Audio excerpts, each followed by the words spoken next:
In this video, we're going to go into some of the more detailed rules about how waves work. So we're going to continue this play that we have already started, where my opponent, the tree, has control of two of the cards on the board. And I am going to choose to place a card here. Put my dragon token on this particular card. Because 3 is greater than 1 by 2, it creates a wave that can capture up to 2 cards. So first of all, it's going to capture this card. And the wave will continue as long as there's a card adjacent to it where the number is bigger than it. So 8 is bigger than 6, so it's also going to capture this card as well. Then I'm going to end my turn. Now let's continue play and see how this may play out. So now it is the tree player's turn. So the tree player is going to choose to put a card. Let's do this one here. Okay. So I'm going to put my token on, indicating that this one is mine. Because 5 is less than 6, a wave does not get created in this direction. However, because 4 is greater than 0 by 4, it can capture up to 4 cards. So it will capture this card.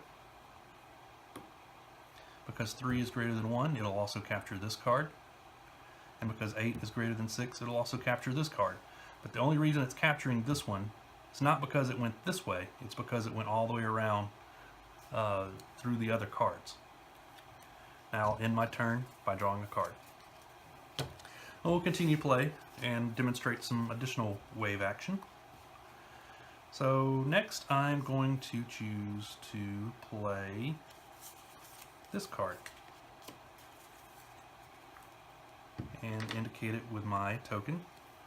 Because 5 is greater than 3 by 2, I can capture up to 2 cards.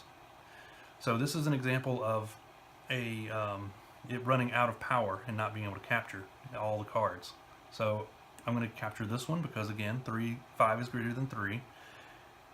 It's not going to go this way because 5 is less than 6, but it can go that way because 4 is greater than 0. However, because 5 is only greater than 3 by 2, it only captures 2 cards. If it was a bigger number, it could have kept going. Now I'm going to end my turn by drawing a card. We'll jump back over to the tree player and let's see what he can do. So again, a player can choose to play a card anywhere he wants. So I'm going to choose to play a little defensive, and I'm doing that. I'm going to do this by placing a card here. The reason that this is a defensive move is because you are protecting this one from being taken in this direction, because you know that a wave cannot flow through this direction. Right? So then I'll end my turn by drawing a card. And as I stated earlier, you can play anywhere you want on the board. You do not have to place a card adjacent to an existing card already on the board. So let's try placing a card. Let's go.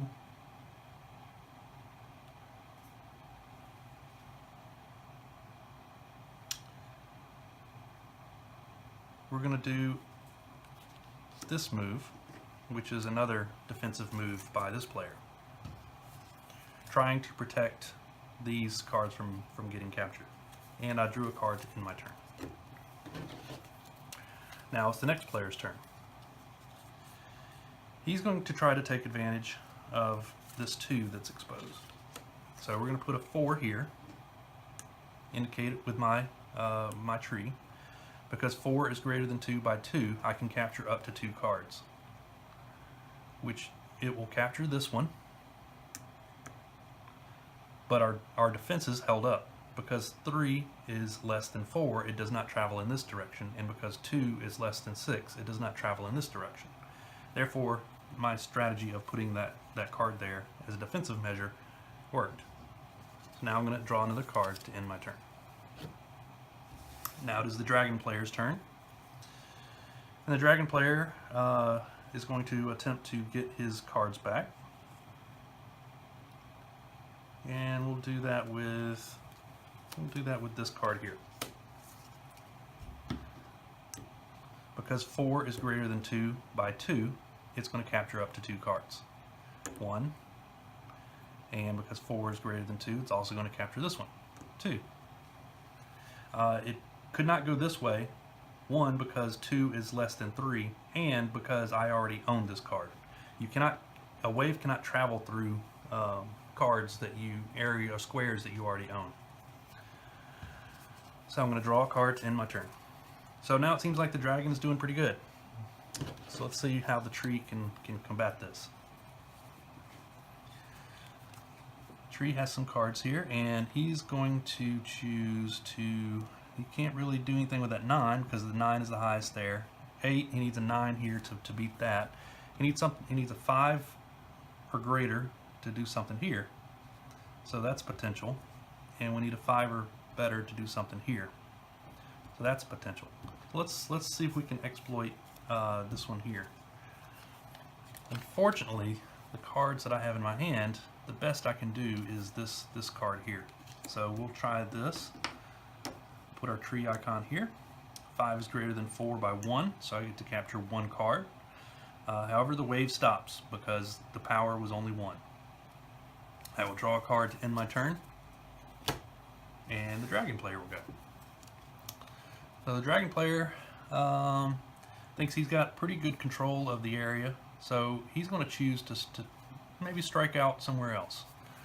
So as I indicated earlier, you can play anywhere you want on the board.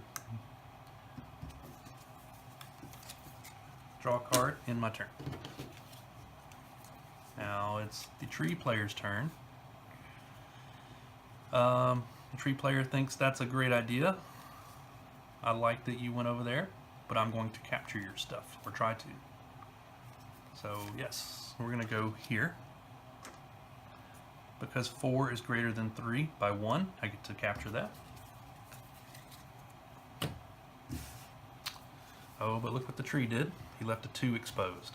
So I know that all I need is a 4 or better, and I can capture both of those cards. So I'm going to go with this guy here, putting it in that orientation. Because 4 is greater than 2 by 2, I get to capture 1, and 4 is greater than 3, so he gets to capture 2. Then I draw a card to end my turn. The tree player will now go. The tree player is going to go, I don't like that, so I'm going to go here. 6 is greater than 4 by 2, so it's going to capture this one. It cannot go in this direction because 2 is less than 4, but it can travel in this direction because 4 is greater than 3. And that's all the power that he had. Oh, but he left a 1 open, so what can we do there?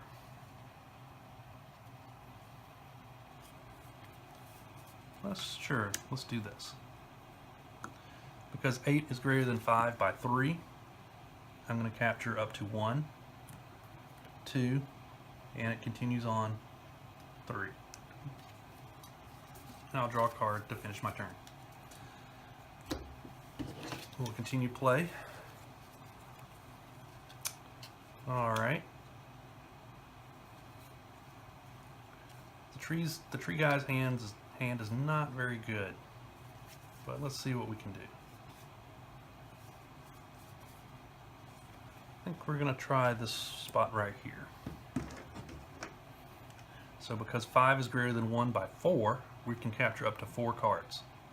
So it captures this one. It cannot travel this way because 5 is less than 8. It can travel this way because 6 is greater than 4.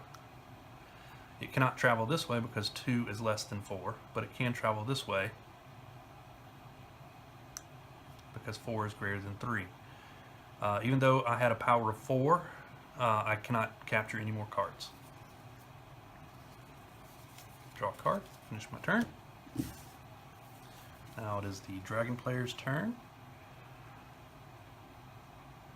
He wants to recapture what was taken from him, so we'll go with this here 6 in the corner.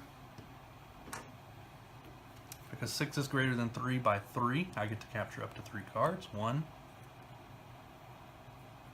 2, and 3. However, it ran out of steam before it reached this card, so that one still belongs to the tree opponent. And I draw a card. And we'll continue play here. We're going to try to go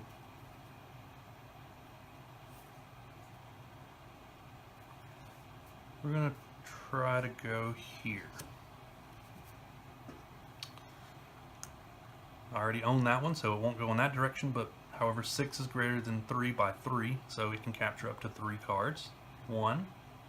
Cannot go this way because 4 is less than 6. It can go this direction because 4 is greater than 2. And I've got one more. Can't go this way because I already own this one. And 4 is less than 6, so it cannot go in that direction. So that is all the cards you'll be able to, or squares you'll be able to take control of. Now we'll continue on. So we really like the 0 that the tree opponent exposed. So there's 4 cards there, so I think that I need to put down a 4 or greater, and I can probably clean up. So I'm going to go here. Because 4 is greater than 0 by 4, I'm going to capture 1. Can't go in that direction, but can go in this direction. 2, can go in this direction. 3, can go in this direction. 4.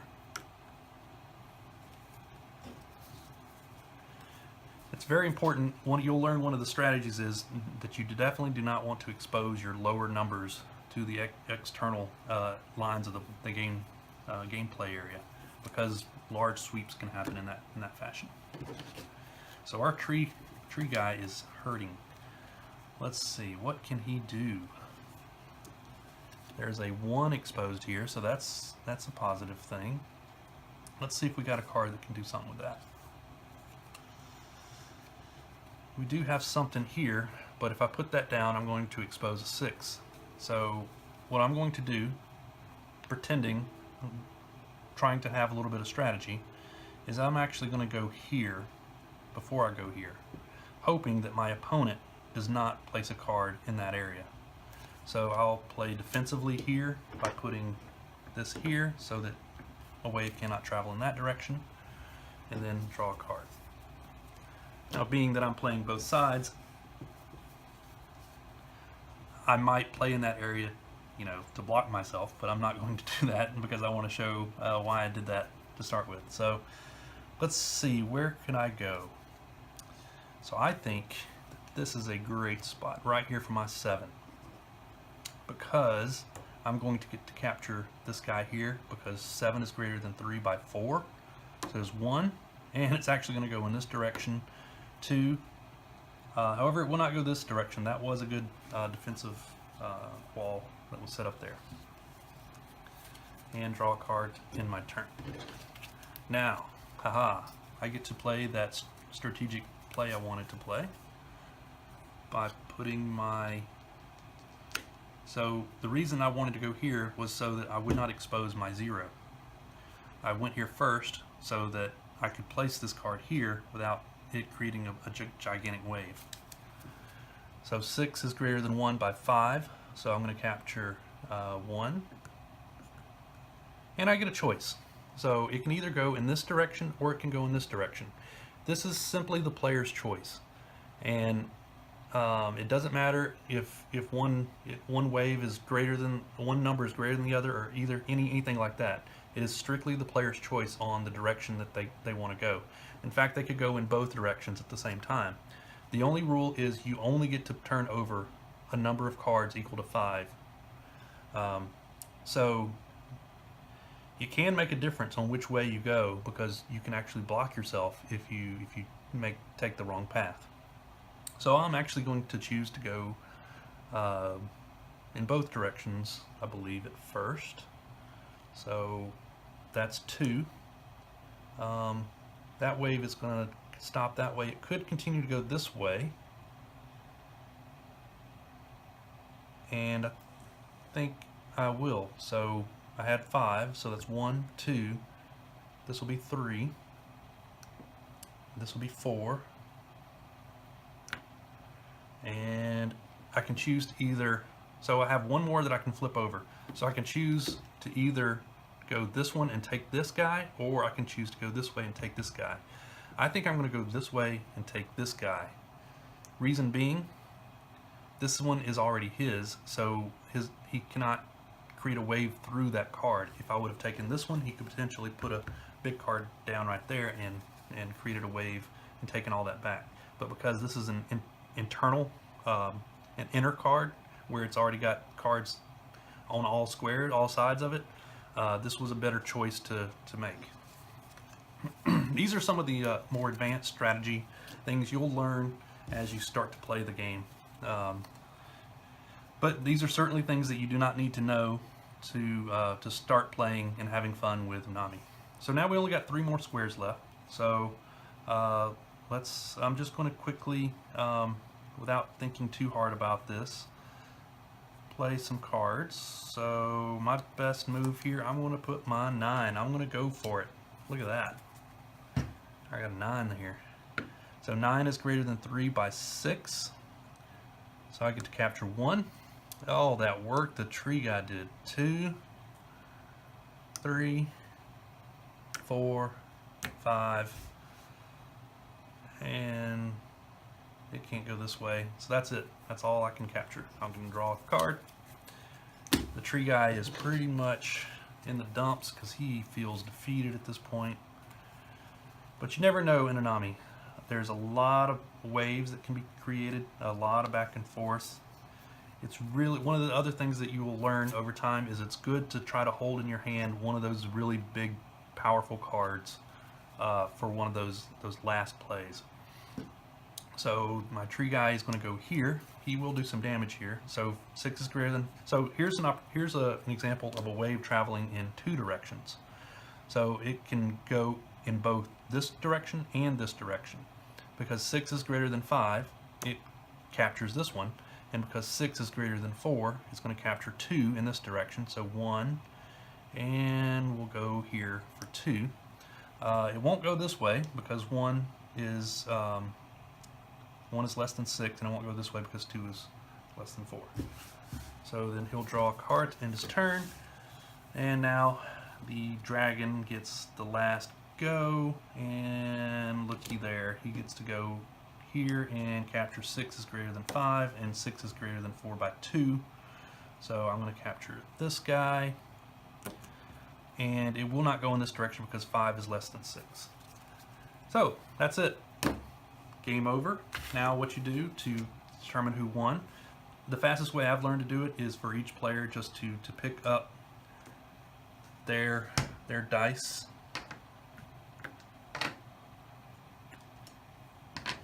and they can count them. 1, 2, 3, 4, 5, 6, 7, and the dragon got the remainder. So the dragon wins. That is how you play Onami.